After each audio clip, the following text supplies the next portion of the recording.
am ready! GMA Weather, serbisyong totoo ng GMA News. Mga kapuso, walang bagyong inaasahang papasok sa Philippine Area of Responsibility ngayong unang linggo ng pasukan. Pero ayon sa Pag-asa, isa o dalawang bagyo ang posibleng pumasok ng PAR ngayong buwan ng Hunyo.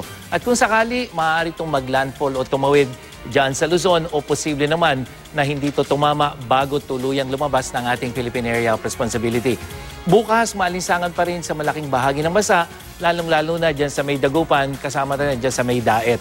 At kahit mainit, asahan ng ulan dyan sa Southern Luzon, bukas po yan ng umaga at sa hapon, may tsansa ng ulan dyan sa rehiyon ng Ilocos at Cordillera at maging sa ilang bahagi ng Central Luzon. Sa Metro Manila, mababa ang tsansa ng ulan sa maghapon at mas maaliwalas po yung panahon.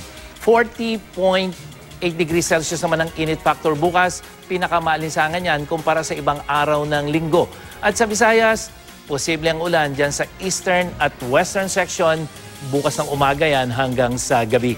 Habang buong Mindanao naman ang may thunderstorm sa hapon, hanggang katamtamang ulan ang posibleng maramdaman at maranasan dyan sa may ARMM at northern section. Mga kapuso, dam update naman tayo. Patuloy na bumababa ang water level sa Angat. Kahapon ay nasa 178.71 meters ito. Ngayon naman ay nasa 178.45 meters na lang ito. May higit 1 metrong mas mababa dyan sa low level na 180 meters.